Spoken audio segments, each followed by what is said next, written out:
Hello and welcome. This is Explain That in this tutorial on how to see if anyone screenshots your Instagram story on mobile. So let's get started.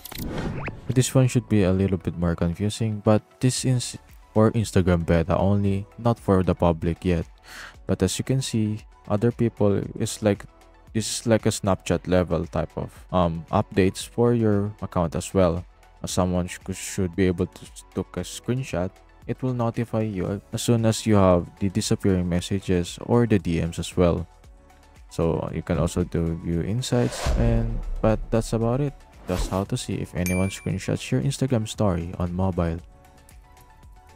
If you found this video helpful, be sure to hit that like button, subscribe to our channel, and share it with your friends by notifying that bell as well. As always, stay tuned for more tech tutorials on Explain That.